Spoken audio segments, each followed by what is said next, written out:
சுருக்கமா இப்போ ஒரு சிலது அவர் நிறைய சொன்னனால ஒரு சிலருக்கு அங்க பின்னாடி வந்தவங்க அப்புறம் லேட்டா வந்தவங்களுக்கு எல்லாம் புரியாம இருந்திருக்கலாம். சோ உங்கள்ல இருந்து ஒருத்தங்க யாராவது உங்க மக்களுக்கு சொல்ல முடியுமா? யாராவது ஒருத்தங்க ரொம்ப சிம்பிளா சொன்னா போதும், என்ன நடக்குது என்ன என்ன நடக்குது அப்படின்னு உங்களுக்கு புரியுற பாஷையில சொல்லுங்க. வேற எதுனா என்ன யாராவது நீங்க கூட சொல்லுங்க. இல்ல எந்திரிக்கல இல்ல அப்படியே சொல்லுங்க, அப்படியே கூட சொல்லுங்க. ஆனா உங்க மக்களுக்கு எல்லாத்துக்கும் கேட்கணும். ஏன்னா நான் சொல்றதை விட நான் என்னோட திருநெல்வேலி லாங்குவேஜ் பேசியிருப்பேன், புரியாம இருந்திருக்கலாம்.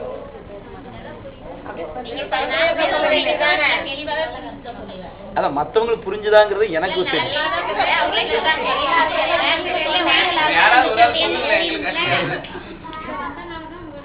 இப்ப வந்திருக்கும்ல, அப்ப எங்களுக்கு என்ன நடந்துச்சு தெரியாது. அங்க கேக்குறாங்கல்ல, இப்பதான் வந்திருக்கோம், என்ன நடக்குன்னு